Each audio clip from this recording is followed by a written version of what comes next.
Bonjour à tous. Nous allons aujourd'hui parler d'école, mais dans un contexte un peu particulier avec Sophie Rousseau, qui est directrice de l'école de l'hôpital Ambroise Paré à Lyon, l'un des plus grands hôpitaux pour enfants et ados de France. Bonjour Sophie, et merci d'être avec nous. Alors dites-moi, on va à l'école même quand on est malade ? Bonjour. Oui, bien sûr. Qu'ils passent quelques jours ou plusieurs mois à l'hôpital, les enfants doivent continuer à suivre des cours. Alors, s'ils ne peuvent pas se déplacer, c'est l'école qui vient dans leur chambre. C'est important de garder ce lien avec les cours ? Oui, tout à fait. C'est extrêmement important pour les enfants. Le lien avec l'école, c'est le lien avec la société, avec le quotidien, avec la vie ordinaire en dehors de l'hôpital. Les enfants demandent souvent plus de devoirs.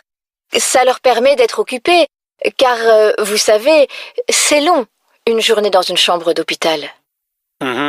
Mais qui sont les professeurs ? Il y a une équipe de 12 professeurs.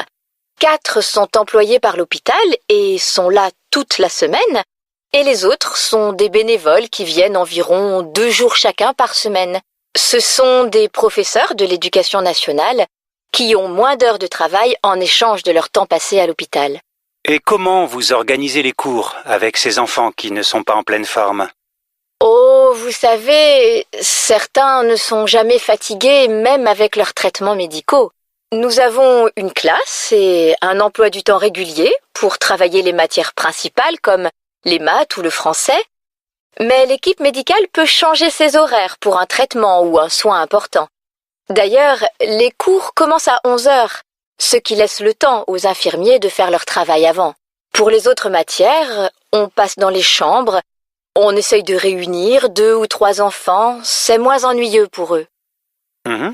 Et il y a des examens ? Bien sûr. L'année dernière, 3 élèves ont eu leur baccalauréat. Ils étaient très fiers. Et nous aussi.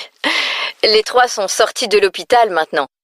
Et ils ont pu commencer l'université sans perdre une année à cause de leur maladie. C'est très motivant. En effet. Bravo en tout cas.